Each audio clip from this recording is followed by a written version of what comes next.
Hi friends, அனைவருக்கும் வணக்கம். எல்லாம் நல்லா இருக்கீங்களா? இன்றைக்கி நாம் எப்படி சுழியம் பண்ணுறதுன்னு பார்க்க போகிறோம். தீபாவளி வந்துருச்சு இல்லையா? நான் என்ன பண்ணியிருக்கேன், இந்த பாருங்கள், இந்த அளவில் 2 இதை எடுத்து தண்ணியில் போட்டு வேக வச்சுட்டு அதை வடிகட்டி கொஞ்சம் ஆற வச்சு மிக்ஸியில் போட்டு லைட்டாக கொஞ்சம் குறன்னு பொடிச்சு இப்போ வந்து வதக்கிட்டு இருக்கேன். இது வந்து கடலப்பருப்பு. இந்த கடலப்பருப்பு இதில் நான் 2 சுண்டு எடுத்துருக்கேன். வேக வச்சுட்டு தண்ணி நல்லா இருத்துட்டு கொஞ்சம் ஆற வெட்டி கொஞ்சம் மிக்ஸியில் போட்டு நம்ம இந்த மாதிரி கொஞ்சம் லைட்டாக கொஞ்சமாக ரொம்ப அரைச்சிடக்கூடாது, கொஞ்சம் அரைச்சிட்டு நல்லா வதக்கிடணும். இதை வதக்கி எடுத்துக்கணும். அதற்கு தகுந்தாப்போல் இங்கே பாருங்கள், இப்போ நான் தேங்காய் துருவி வச்சுருக்கேன்.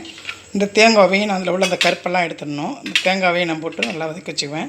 இப்போ நம்ம வந்து கடல பருப்பு வந்து வேக வச்சு நம்ம அதை பிடிச்சி வதக்கிட்டு இருக்கோம். அடுத்து நம்ம அதோட அதுக்கு தேவையான அளவு தேங்காய் போட்டு இதையும் வதக்கி வச்சுங்க.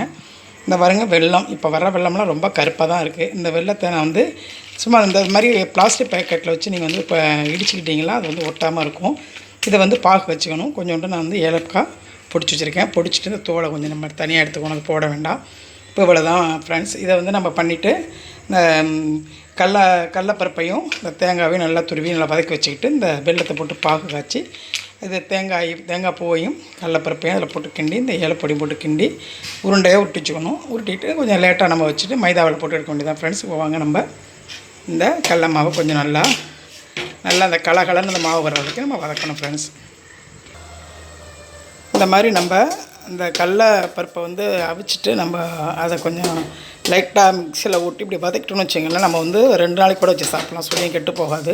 அதில் உள்ள ஈரப்பதத்தெல்லாம் நம்ம இந்த மாதிரி வதக்கி நம்ம எடுத்துடுறோம். நல்லா கொஞ்சம் வதக்கிட்டோம்னா மாவுலேருந்து நமக்கு ஒரு ஸ்மெல்லு வரும். இந்த மாவு கொஞ்சம் கலகலன்னு ஆகிடும்.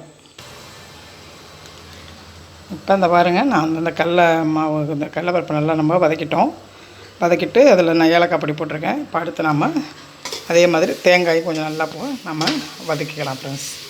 உங்களுக்கு தேவையான அளவு தேங்காய் போட்டுங்க. தேங்காய் வதக்கி நம்ம எடுத்துக்கிட்டு அதுக்கப்புறம் நம்ம பாவு காய்ச்சி இதை எல்லாம் கொட்டி கிண்டலாம்.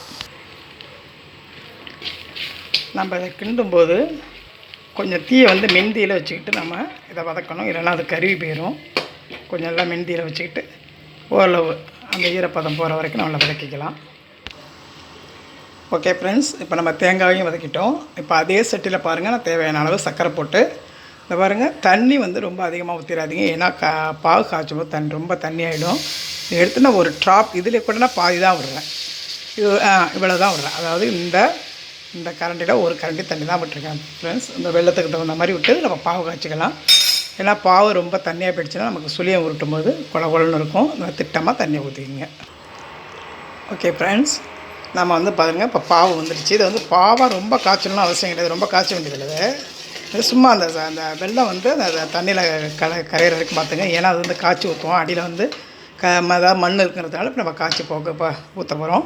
அதுக்கு முன்னாடி பாருங்கள், நம்ம அந்த வதக்கி வச்சுருந்தோம்லையே கடலப்பருப்பும் பொடித்ததும் அந்த தேங்காய் அந்த ஏலப்பொடியெல்லாம் போட்டு இப்போ நான் கிளறி வச்சுருக்கேன். இதில் இந்த பாகை ஊற்றி கிளற வேண்டியதான். இப்போ நம்ம இந்த அடுப்பை நம்ம பாவு பண்ணிடலாம்.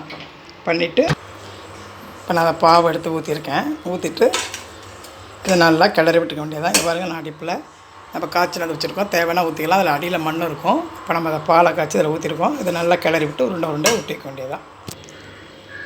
ஓகே ஃப்ரெண்ட்ஸ், இப்போ நம்ம நல்லா பிணைஞ்சிட்டோங்க. பாருங்கள், நம்ம தேவையான பாகு ஊற்றிட்டு அந்த அடியில் கொஞ்சம் மண் இருக்கிறதா இருக்குது.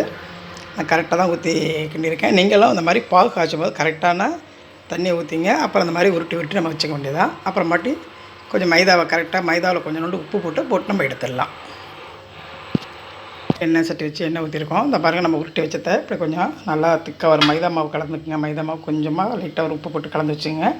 அந்த உருண்டையில் நம்ம இப்படி நினச்சி போடுற அளவுக்கு கரைச்சி வச்சுங்க. இப்போ பாருங்கள், நம்ம வந்து இப்போ இந்த மைதாவில் உருட்டி எண்ணெய் காஞ்சிருச்சு. அப்படியே அதில் நான் கொஞ்சம் தாராளமாக எண்ணெய் இருந்தால் ஒரு 10 உருண்டை போடலாம். அப்படியே நம்ம எல்லாத்தையும் அந்த உருண்டையில் இப்படி நீங்கள் அந்த முங்கும் போது அந்த ஒட்டிக்கணும் அந்த உருண்டையில். அப்போ தான் அந்த அதில் உள்ளே வச்சுருக்கோம், நம்ம பூரணம் வச்சுருக்கோம் இல்லையா, அந்த பூரணம் வந்து நமக்கு அப்படியே கழுவி பிசைஞ்சதாக அது கீழே வந்து கொட்டாது, பிரிஞ்சு கொட்டாது. அதனால தான் அந்த பூரணம் கொட்டாத அளவுக்கு நீங்கள் அந்த மைதா மாவு இப்படி நல்லா ஒட்டிக்கணும். இப்போ நாம் அதை உடையாமல் திருப்பி போட்டோம், வெந்துருச்சு. இப்போ நம்ம இந்த நிலைமையில் எடுத்துடலாம். ஓகே ஃப்ரெண்ட்ஸ், இப்போ நமக்கு தேவையான சுழியம் கிடச்சிருச்சு. தீபாவளி பலகாரம் நீங்களும் செய்யுங்க. ஒவ்வொருத்தரும் ஒவ்வொரு மாதிரி செய்வோம். எனக்கு தெரிஞ்ச அளவுக்கு நான் செஞ்சுருக்கேன். இந்த வீடியோ உங்களுக்கு பிடிச்சிருந்தா என்னோடய சேனலை சப்ஸ்கிரைப் பண்ணுங்கள், பக்கத்தில் உள்ள பெல்லைக்கனை கிளிக் பண்ணுங்கள். தீபாவளியை நல்லபடியாக கொண்டாடுங்க. Happy Deepavali friends. தேங்க்யூ.